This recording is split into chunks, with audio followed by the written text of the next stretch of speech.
إن الحمد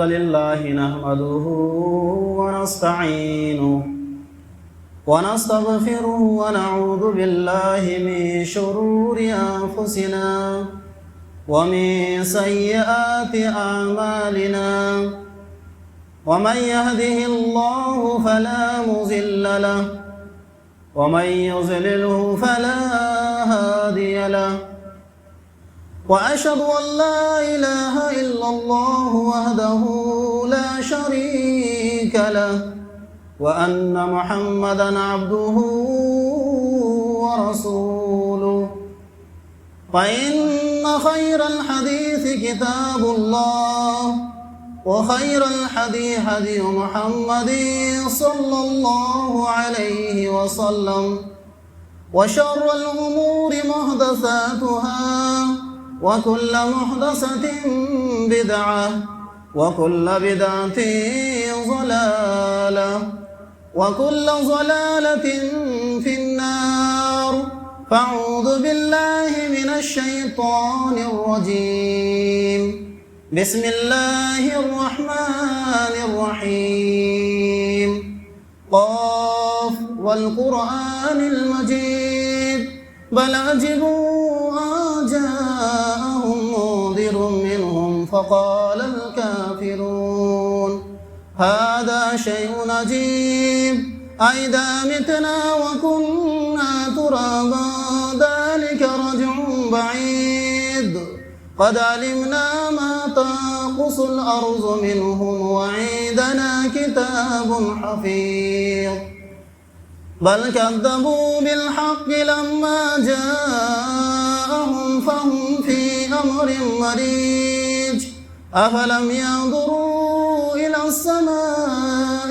فوقهم كيف بنيناها وزيناها وما لها من فروج والأرض مددناها وألقينا فيها رواسي وأنبتنا فيها من كل زوج بهيج تبصرة وذكرى لكل عبد منيب ونزلنا من السماء ماء مباركا فأنبتنا به جنات وحب الحصيد والنخل باسقات لها طلع نضيد رزقا للعباد وأحيينا به بلدة ميتا كذلك الخروج كذبت قبلهم قوم نوح وأصحاب الرس وثمود وعاد وفرعون وإخوان لوط وأصحاب الأيكة وقوم تبع كل كذب الرسل فحق وعيد أفعينا بالخلق الأول بل هم في لبس من خلق جديد وقال الله تبارك وتعالى في موضع آخر يا بني لا تشرك بالله إن الشرك لظلم عظيم حاضرین جمعہ میرے دینی ملی بھائیوں، نوجوان ساتھیوں اور میری پردانشی ماؤں اور بہنوں، تمام قسم کی تعریفات اس اللہ رب العالمین کے لیے جس نے ہماری تخلیق کی اور تخلیق کا مقصد اللہ رب العالمین نے ہمیں بتایا، سنایا اور گنایا بھی، اور انبیاء و کرام کا سلسلہ جاری رکھا۔ ان تمام نبیوں پر درود و سلام کی بارشیں ہوں۔ اللہم صلی علیہم اللہم بارک علیہم۔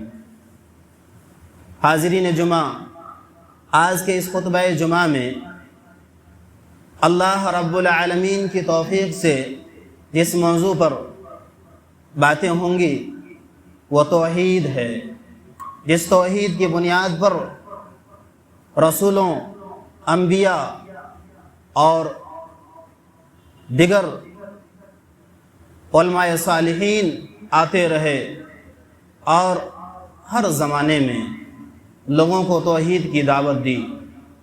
انشاءاللہ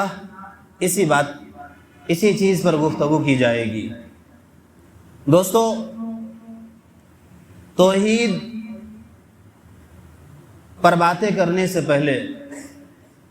پہلے ہم جانیں کہ توحید کیا ہے، توحید کی تعریف اور اصطلاحی تعریف اور علماء نے کیا کیا ہے۔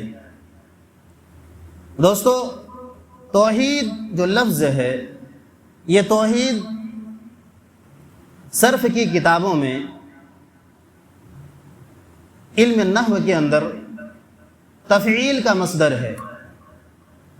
جس طریقے سے احد ایک ہوتا ہے، واحد ایک ہوتا ہے، اسی طریقے سے باب تفعیل کے اندر جب اس کی مصدر کو لایا جاتا ہے تو اس کی جو صرف بنتی ہے وہ اس طریقے سے ہے، وحد یوحد توحیدا فہو موحد۔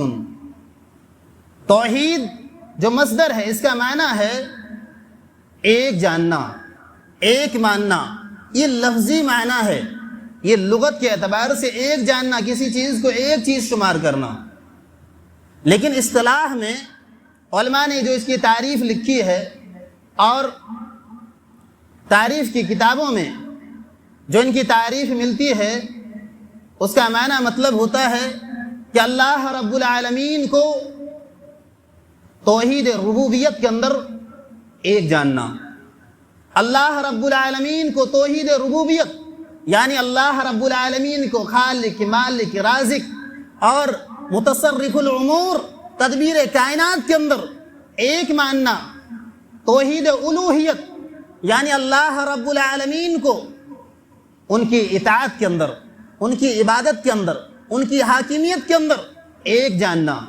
اسی طریقے سے توحید اسماء و صفات، اللہ رب العالمین کے جتنے بھی نام قرآن و احادیث کے اندر مذکور ہوئے ہیں، ان کے اندر بغیر کسی تعویل کے، بغیر کسی تحریف کے، بغیر کسی تمثیل کے اور بغیر کسی تشبیہ کے، ان کو من وعن اسی طریقے سے بیان کرنا، بغیر کسی الہاد کے، یہ ہے توحید اصطلاح میں۔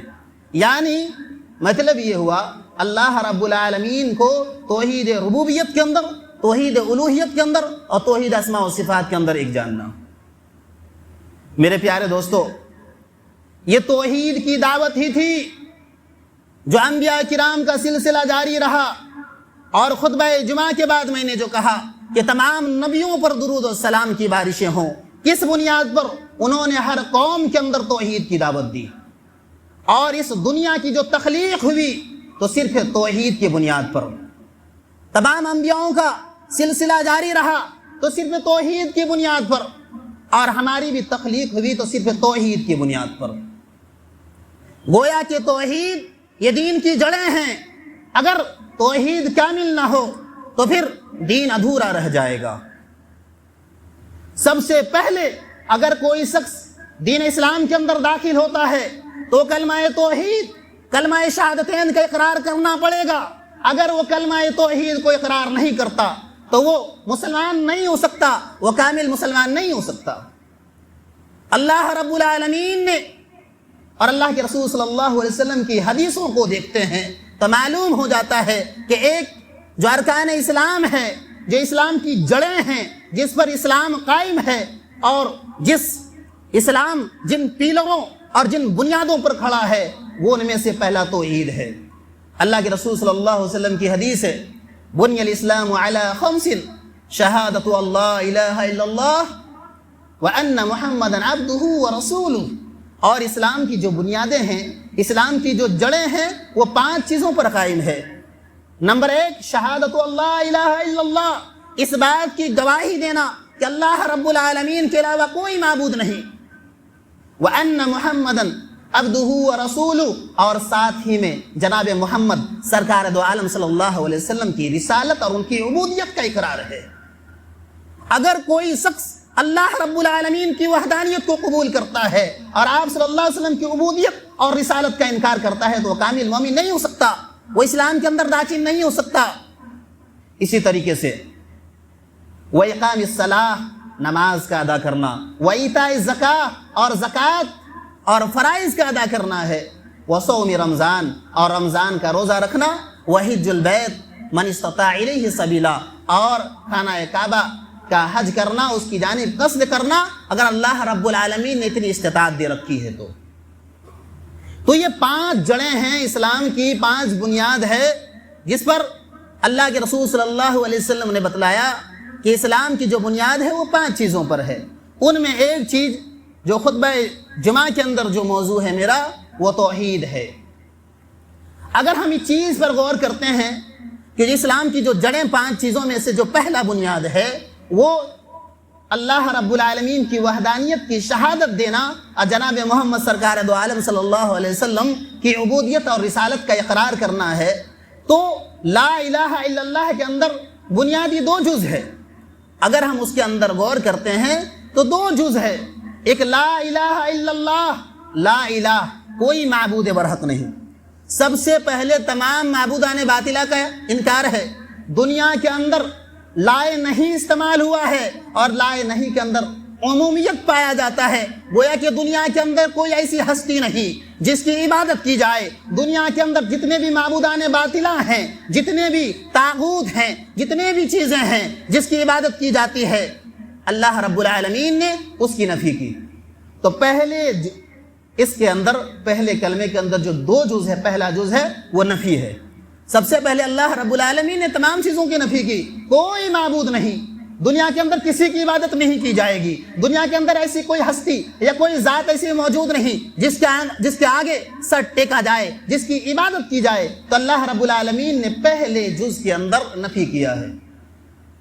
پھر اللہ رب العالمین نے کہا الا اللہ، مگر اللہ رب العالمین کی، دوسرے کے اندر اس بات اور استثناء کر کے اس کے اندر الگ کیا اور کہا کہ اگر کوئی ہستی موجود ہے اور اگر کوئی ذات موجود ہے تو اللہ رب العالمین کی اطاعت کی جائے گی، اللہ رب العالمین کی عبادت کی جائے گی۔ اگر کوئی شخص اللہ رب العالمین کے علاوہ عبادت کرتا ہے تو پھر اس کا نامہ اعمال کو رد کر دیا جائے گا، ان کا کوئی عمل صالح قابل قبول نہیں۔ تو معلوم یہ ہوا کہ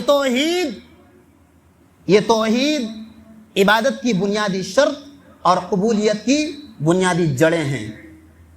اگر کوئی شخص کامیاب ہونا چاہتا ہے، اسلام کے اندر داخل ہونا چاہتا ہے، تو سب سے پہلے اسے اللہ رب العالمین کی وحدانیت کا اقرار کرنا پڑے گا۔ پھر اللہ رب العالمین نے اس کے بعد کہا وَأَنَّ مُحَمَّدًا عَبْدُهُ وَرَسُولُهُ، اس کے بعد آپ صلی اللہ علیہ وسلم کی رسالت کا اقرار ہے۔ کوئی بھی شخص دنیا کے اندر صرف اللہ رب العالمین کی ذات کا اقرار کرے اور اللہ کے رسول صلی اللہ علیہ وسلم کی ذات کا انکار کرے تو وہ کامیاب نہیں ہو سکتا۔ قرآن نے بار بار کہا اطیعوا اللہ و اطیعوا الرسول، دنیا کی کامیابی، آخرت کی فلاح بہبودی ہے تو اللہ اور اس کے رسول کی اطاعت میں ہے، اس کی اتباع میں ہے۔ اگر رسول اللہ صلی اللہ علیہ وسلم کی رسالت کا کوئی اقرار کرتا ہے، کوئی انکار کر دیتا ہے تو وہ اس کا جنت کے اندر دخول نہیں ہو سکتا۔ ایک چیز اس کے اندر آپ غور کریں کہ اللہ تعالیٰ نے اور اللہ کے رسول صلی اللہ علیہ وسلم نے سب سے پہلے عبدہ و رسولہ کہا ہے۔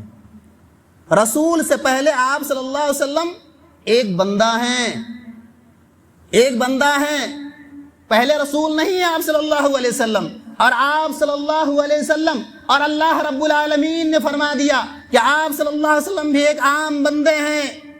آپ صلی اللہ علیہ وسلم کوئی عالم الغیوب نہیں ہے، وہ کوئی علام الغیوب نہیں ہے جو غیب کے امور کو جانتے ہیں۔ اللہ تعالیٰ نے کہہ دیا کہ آپ صلی اللہ علیہ وسلم بندے ہیں اور بندے کے اندر عجز و انکساری پائی جاتی ہے، ان کے اندر جھکاؤ پایا جاتا ہے، اور جب جھکاؤ پایا جاتا ہے تو اللہ رب العالمین کو وہ خالق، مالک اور رازق جانتا ہے۔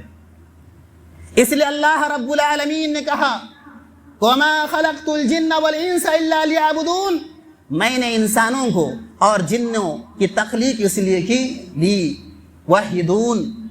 لیعبدون، تاکہ وہ اللہ رب العالمین کی عبادت کرے۔ تو معلوم یہ ہوا کہ دنیا اور جتنے بھی انبیاء کرام کی جو رسالت ہوئی، جو بھی مبعوث ہوئے، تو صرف ایک ہی دعوت تھی، وہ توحید باری تعالیٰ تھی۔ اور اللہ رب العالمین نے یہ بھی ثابت کر دیا کہ دنیا کی تخلیق اور کائنات کی اگر ہم نے تخلیق کی ہے تو صرف ہماری عبادت کے لیے۔ دوسری آیت سے بھی ثابت ہوتا ہے وَمَا أَرْسَلْنَا رَسُولًا أَنِ اعْبُدُوا اللَّهَ وَاجْتَنِبُوا الطَّاغُوتَ، اور ہم نے جتنے بھی رسولوں کو بھیجا ان کی دعوت کا محور، ان کی دعوت کا مرکز صرف کیا تھا؟ توحید باری تعالیٰ تھا۔ لا الہ الا اللہ انا فاعبدون، کوئی معبود برحق نہیں مگر ہماری عبادت کی جائے۔ گویا کہ اللہ رب العالمین نے جتنے رسولوں کو بھیجا اور جتنے انبیاء کو بھیجا ان کی دعوت کا مرکز تھا توحید باری تعالیٰ۔ اور اللہ رب العالمین نے بھی کہا وما خلقت الجن والانس الا لیعبدون، کہ ہم نے انسانوں کی تخلیق اور جنوں کی جو تخلیق کی وہ صرف میری عبادت کے لیے۔ میرے پیارے دوستو، یہ توحید کی دعوت ہے، جو توحید کے بغیر کوئی انسان کامل مومن نہیں ہو سکتا۔ اللہ کے رسول صلی اللہ علیہ وسلم نے ابتدائی اسلام کے اندر معاذ بن جبل کو بلایا اور کہا کہ اے معاذ بن جبل، تم یمن کی جانب روانہ ہو جاؤ، اور روانہ ہوتے وقت ایک چیز خیال رہے کہ جب تم سب سے پہلے اس قوم میں جا رہے ہو یا جا رہے ہو تو سب سے پہلے خیال رکھنا فَلْيَكُنْ أَوَّلَ مَا تَدْعُو إِلَيْهِمْ شَهَادَةُ اللَّهِ إِلَهَ إِلَّا اللَّهِ۔ اے معاذ بن جبل، سب سے پہلے انہیں توحید کی دعوت دینا، توحید کی دعوت دینے کے بعد اگر وہ توحید اللہ رب العالمین کی ذات کا اقرار کرتے ہیں اس کے بعد دیگر چیزوں کی تم دعوت دینا۔ تو آپ صلی اللہ علیہ وسلم نے جتنے لوگوں کو بھیجا تو آپ صلی اللہ علیہ وسلم نے ایک ہی وصیت کی کہ سب سے پہلے اللہ رب العالمین کی ذات کا اقرار، اس کے بعد دیگر امور کا اقرار ہے۔ میرے پیارے دوستو، یہ ہے توحید۔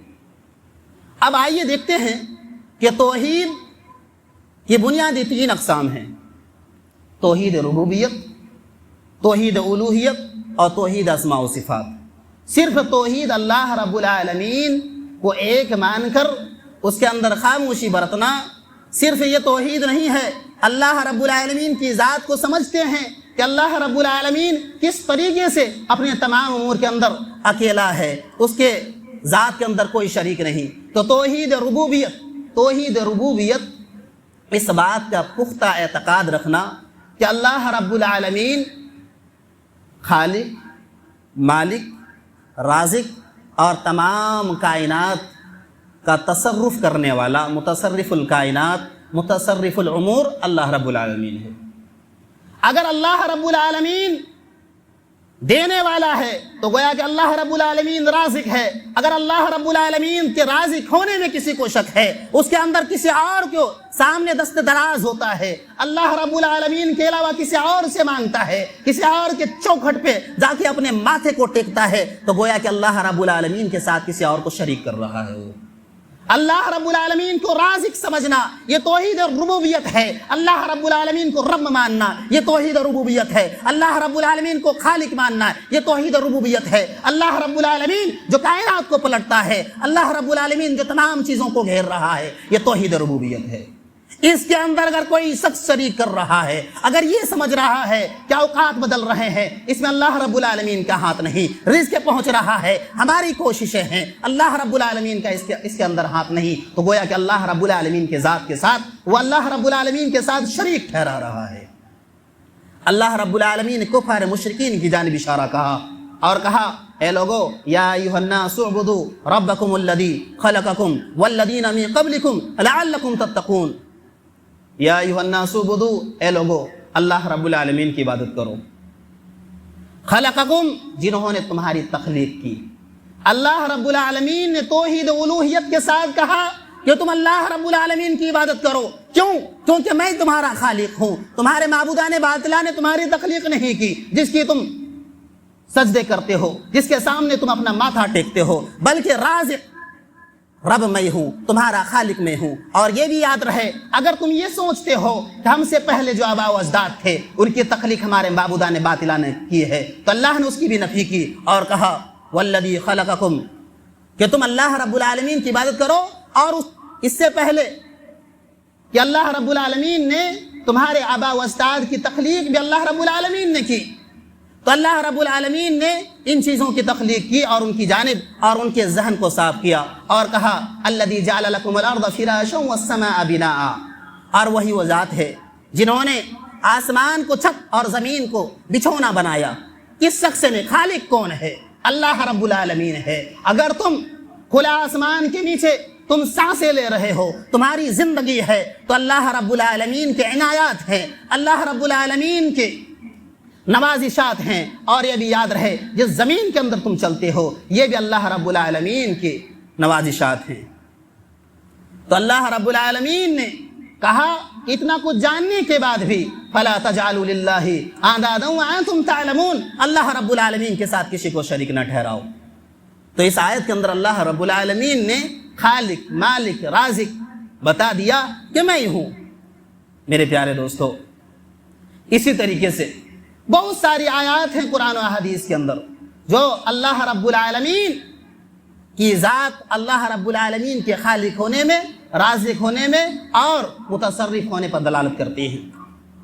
ہم کھانے کے بعد یا نمازوں کے بعد دعا کرتے ہیں اللہم لا مانع لما اعطیت ولا معطی لما منعت، اے اللہ کوئی دینے والا نہیں، دنیا کے اندر کوئی ایسی سپر طاقت موجود نہیں جو پوری دنیا کو کھلا سکے یا دنیا کے اندر زور چلا سکے۔ اللہم لما اعطیت ولا معطی لما منعت، اے اللہ تو جسے دے اسے کوئی روکنے والا نہیں، اور تو جس پر روک لے اسے کوئی دینے والا نہیں۔ گویا کہ اس بات پر دلالت ہے کہ اللہ رب العالمین ہی خالق ہے۔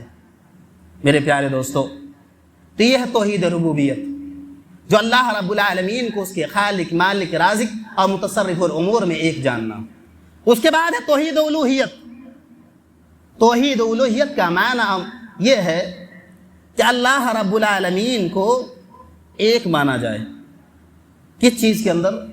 اس کی اطاعت کے اندر، اس کی عبادت کے اندر اور اس کی حاکمیت کے اندر۔ کوئی الہ نہیں سوائے اللہ رب العالمین کے علاوہ۔ اگر اللہ رب العالمین کی عبادت میں کسی اور کو پکارتا ہے، کسی اور کو پکارتا ہے، کسی ولی کو پکارتا ہے، کسی شخص کو پکارتا ہے، کسی غوث اعظم کو پکارتا ہے، تو گویا کہ اللہ رب العالمین کے ساتھ وہ شریک کر رہا ہے۔ اللہ رب العالمین نے اشارہ کیا وَأَنَّ الْمَسَاجِدَ لِلَّهِ فَلَا تَدْعُوا مَعَ اللَّهِ أَحَدًا، اور یہ اللہ رب العالمین کی مسجدیں اسی کی ہیں، اس کے علاوہ کسی اور کو نہ پکارو۔ اللہ رب العالمین نے اس آیت کے اندر نکیرہ کا لفظ استعمال کیا، احدن، کسی اور کو نہ پکارو۔ احدن کا معنی نکیرہ، یعنی اللہ رب العالمین نے نکیرہ کا استعمال کر کے عمومیت، اور نکیرہ عمومیت پر دلالت کرتا ہے کہ اللہ رب العالمین کے علاوہ اس دنیا کے اندر کوئی ایسی ہستی موجود نہیں جو اللہ رب العالمین کی عبادت کے اندر شریک کیا جائے۔ تو اللہ رب العالمین نے کہا کہ الہ کے اندر، میری عبادت کے اندر، میری اطاعت کے اندر ایک جاننا، یہ توحید الوہیت ہے۔ اور اللہ رب العالمین نے دعائیں بھی سکھائی کہ کہو قل ان صلاتی ونسکی ومحیای ومماتی للہ رب العالمین، کہو کہ میری نمازیں، نماز کیا ہے؟ عبادت ہے۔ میری قربانیاں، قربانی کیا ہے؟ یہ عبادت ہے۔ اور میری زندگی، یہ میرا مرنا جینا، یہ تمام چیزیں یہ اللہ تیرے لیے ہے، ہم تیرے لیے جیتے ہیں۔ تو یہ توحید الوہیت ہے، یعنی اللہ رب العالمین کے اس کی عبادت کے اندر ایک جاننا، ایک ماننا، اور اس کی عبادت کے اندر کسی اور کو شریک نہ ٹھہرانا، یہ توحید الوہیت ہے۔ میرے پیارے دوستو، تمام انبیاء جو آئے تو اللہ رب العالمین نے کہا وَلَقَدْ بَعَثْنَا فِي كُلِّ أُمَّةٍ أَنِ اعْبُدُوا اللَّهَ وَاجْتَنِبُوا الطَّاغُوتَ، اور ہم نے آپ سے پہلے اے نبی بہت سارے انبیاءوں کو بھیجا۔ کیا تھا مقصد؟ ان اعبدوا اللہ، وہ اللہ رب العالمین کی عبادت کی جائے، اللہ رب العالمین کی عبادت کرے۔ گویا کہ عبادت یہ توحید الوہیت ہے۔ تو تمام انبیاء کرام کا جو دعوت کا محور تھا، جو مقصد تھا، وہ توحید الوہیت تھی۔ کفار مشرکین توحید ربوبیت کا اقرار کرتے تھے لیکن توحید الوہیت کا نہیں۔ وہ جانتے تھے کہ آسمان و زمین کا بنانے والا رب ہے، وہ جانتے تھے کہ بارش نازل کرنے والا میرا رب ہے، لیکن جب عبادتوں کی باتیں آتی تھی تو کہتے تھے کہ ہم جو معبودان باطلہ کی جو پرستش کرتے ہیں تو صرف اس لیے کرتے ہیں تاکہ ہم اس تقرب حاصل کرنے کے لیے۔ تو وہ لوگ توحید ربوبیت کا تو اقرار کرتے تھے لیکن توحید الوہیت کا اقرار نہیں کرتے تھے، اللہ رب العالمین کے سامنے عبادتیں نہیں کرتے۔ تو اللہ رب العالمین کو اگر کوئی شخص توحید ربوبیت کا اقرار کرتا ہے اور اللہ رب العالمین کے سامنے عبادت کرنے سے کتراتا ہے تو گویا کہ اللہ رب العالمین کے ساتھ وہ کسی اور کو شریک کر رہا ہے۔ میرے پیارے دوستو، تیسری جو قسم ہے وہ ہے توحید اسماء و صفات۔ توحید اسماء و صفات کیا ہے؟ توحید اسماء و صفات کا معنی یہ ہے کہ اللہ رب العالمین نے قرآن و احادیث کے اندر جتنے بھی نام یا جتنے بھی صفات کا ذکر کیے ہیں ان کے اندر مین وعن اسی طریقے سے تسلیم کرنا، نہ اس کے اندر کسی طریقے کی تحریف کی جائے، نہ ہی تعویل کی جائے، اور نہ ہی اس کے اندر تمثیل کی جائے، نہ ہی تشبیہ دی جائے۔ یہ ہے توحید اسماء و صفات۔ اگر کوئی شخص اللہ رب العالمین کے نام کے ساتھ، اللہ رب العالمین کے اسماء و صفات کے ساتھ کسی اور کو شریک ٹھہراتا ہے، اسماء و صفات کے ساتھ تبدیلی اور تحریف سے کام لیتا ہے، تو اللہ رب العالمین نے انہیں دردناک عذاب کی وعید سنایا ہے اور کہا وَلِلَّهِ الْأَسْمَاءُ الْحُسْنَى فَادْعُوهُ بِهَا وَذَرُوا الَّذِينَ يُلْحِدُونَ فِي أَسْمَائِهِ سَيُجْزَوْنَ مَا كَانُوا يَعْمَلُونَ۔ اور اللہ رب العالمین کے بہترین نام ہے، تم اس کو انہی ناموں سے پکارو۔ اور جو لوگ اللہ رب العالمین کے ناموں کے ساتھ الہاد کرتے ہیں، جو لوگ اللہ رب العالمین کے ناموں کے ساتھ الہاد کرتے ہیں، آپ اسے چھوڑ دیں۔ اللہ رب العالمین اس کے کیے کا، اس کے جو انہوں نے اللہ رب العالمین کے ناموں کے ساتھ جو تحریف کیا ہے، جو الہاد کیا ہے، اللہ رب العالمین اس کے کیے کا بدلہ ضرور دے گا۔ تحریف کی تین قسمیں ہیں۔ الہاد کا جو معنی ہے، الہاد کا معنی ہوتا ہے کسی ایک جانب مائل ہو جانا، اسی سے لحد والی قبریں آتی ہے۔ تو لحد والی قبریں کیا ہوتی ہیں؟ ایک طرف ہوتی ہے۔ تو الہاد کی تین صورتیں ہو سکتی ہے۔ اللہ رب العالمین کے نام اور اس کے اسماء و صفات کے ساتھ جو تبدیلی کی تین صورتیں ہو سکتی ہے۔ ایک یہ ہے کہ اللہ رب العالمین کے نام کو تبدیل کر دیا جائے، اور اس کو کس طریقے سے؟ جس طریقے سے اللہ رب العالمین کا نام اللہ ہے، اللہ رب العالمین کا نام بدل کر کے لات کر دیا جائے۔ لات یہ کفار مشرکین کے ایک معبود کا نام ہے۔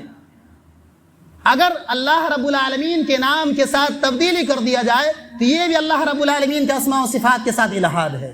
اسی طریقے سے اللہ رب العالمین کے صفات کے اندر تبدیلی کرنا، جس طریقے سے اللہ رب العالمین کا ایک صفتی نام عزیز ہے، کفار مشرکین نے اس عزیز کو عزا کر دیا، تو گویا کہ اللہ رب العالمین کے نام کے ساتھ الہاد ہے۔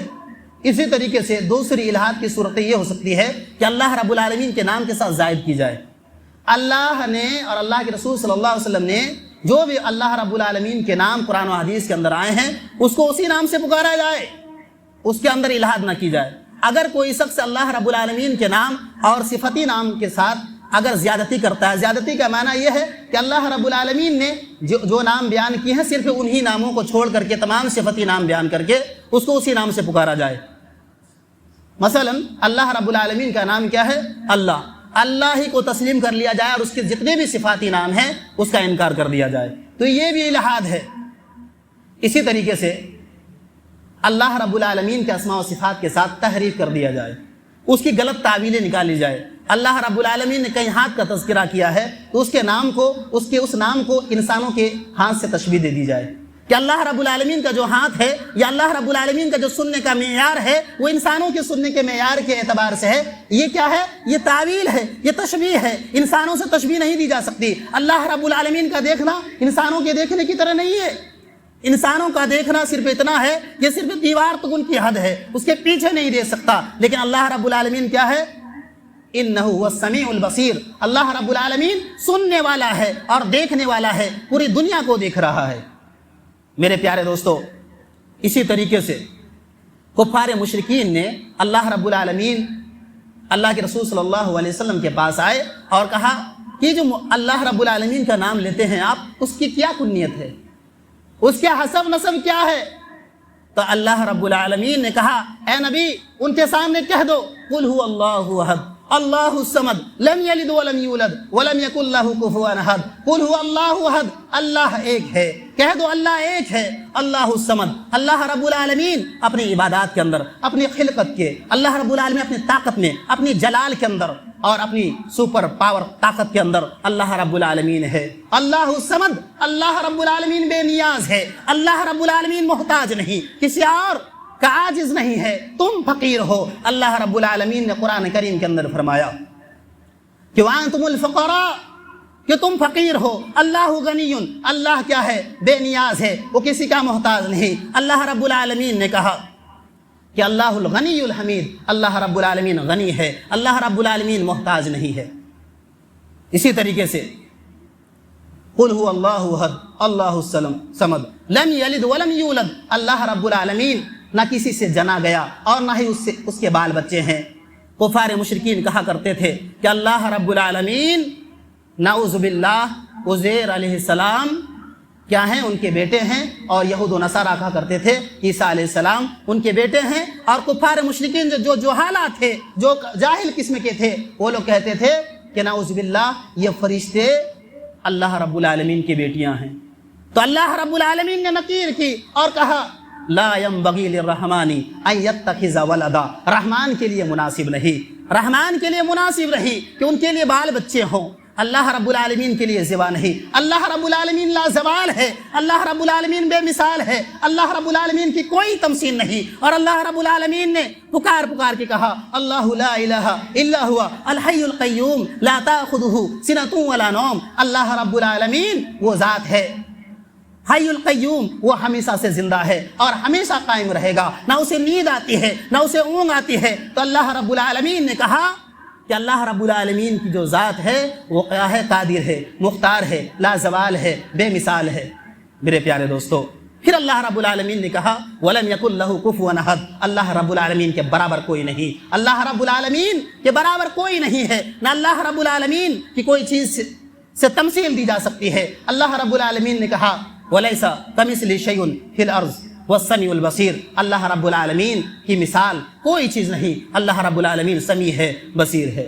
میرے پیارے دوستو، یہ ہے توحید ربوبیت، توحید الوہیت اور توحید اسماء و صفات۔ میرے پیارے دوستو، اگر اللہ رب العالمین کو توحید الوہیت کے اندر، عبادات کے اندر اور اطاعت کے اندر اللہ رب العالمین کو خالق جاننے میں، اللہ رب العالمین کو مالک جاننے میں، رازق جاننے میں اور متصرف جاننے میں اور اس کے اسماء صفات کے اندر کسی کو اگر اس کے علاوہ شایع نشان سمجھتا ہے تو گویا کہ اللہ رب العالمین کے ساتھ وہ شریک کر رہا ہے۔ انسان ایک عاجز ہے، انسان ایک حقیر نطفہ ہے۔ فَلْيَنظُرِ الْإِنسَانُ مِمَّا خُلِقَ انسان کو دیکھنا چاہیے وہ کس چیز سے پیدا کیا گیا ہے۔ ایک حقیر نطفہ، ایک حقیر نطفے سے ان کی تعمیر ہوئی، ترقی ہوئی، اور اللہ رب العالمین کے سامنے اس کا کوئی برابر نہیں۔ گویا کہ اللہ رب العالمین کے برابر کسی کو نہ سمجھا جائے۔ یہ توحید ربوبیت، توحید الوہیت اور توحید اسماء و صفات ہے۔ میرے پیارے دوستو، توحید کا کیا فائدہ ہے؟ کوئی بھی شخص دنیا کے اندر توحید کے بغیر انہیں جنت الفردوس کا داخلہ ناممکن ہے۔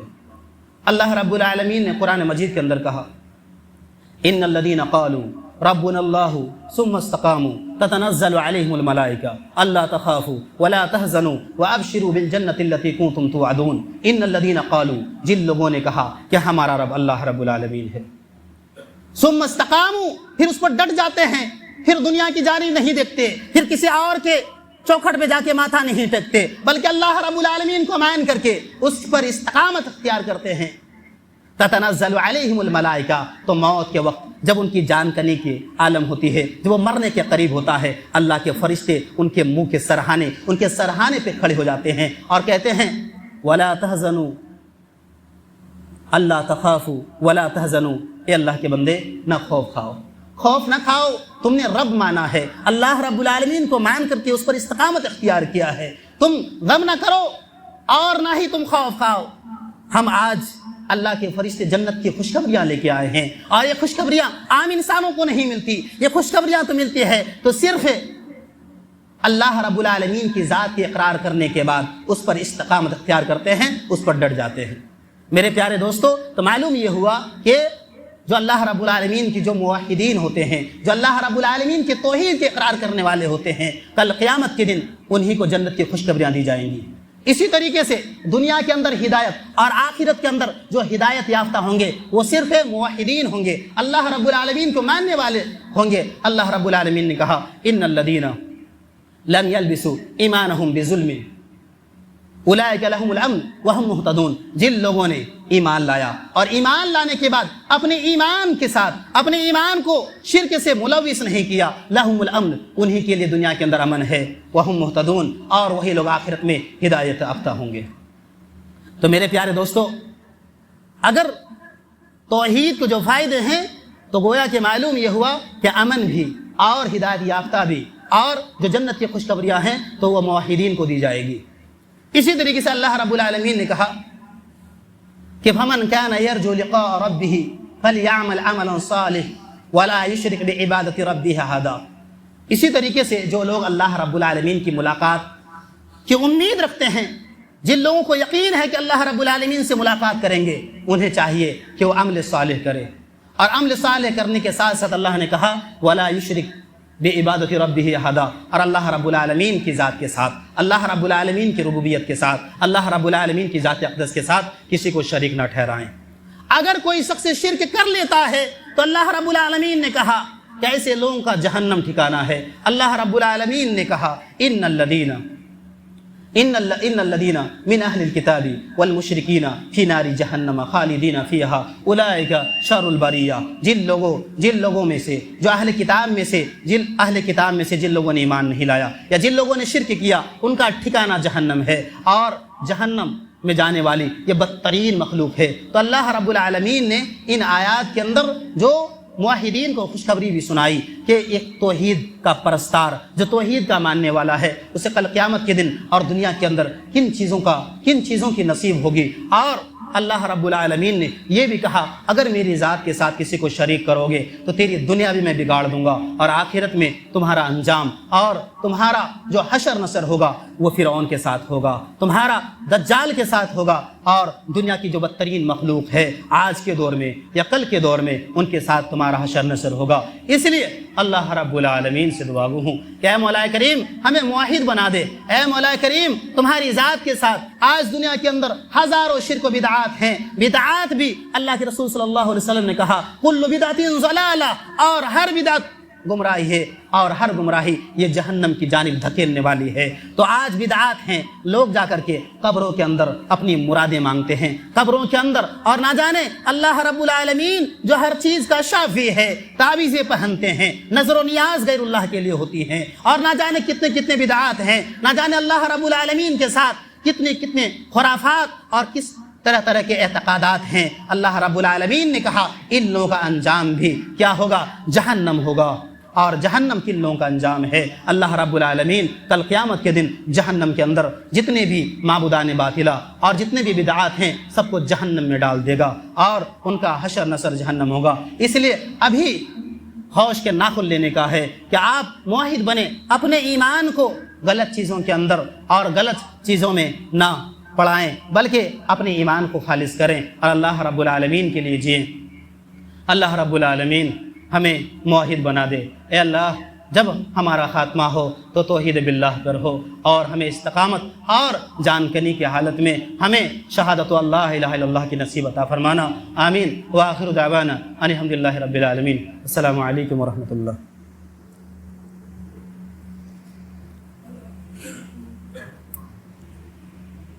ان اللہ وملائکتہ یصلون علی النبی یا ایھا الذین آمنوا صلوا علیہ وسلموا تسلیما۔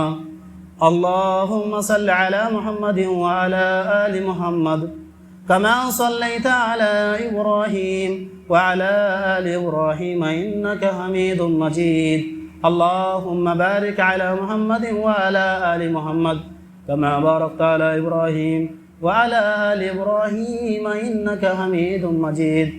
عباد الله رحمكم الله، إن الله يأمر بالعدل والإحسان وإيتاء ذي القربى وينهى عن الفحشاء والمنكر والبغي يعظكم لعلكم تذكرون۔ اذكروا الله يذكركم وادعوه يستجب لكم ولذكر الله تعالى أعلى وأجل وأتم وأكبر والله يعلم ما تصنعون۔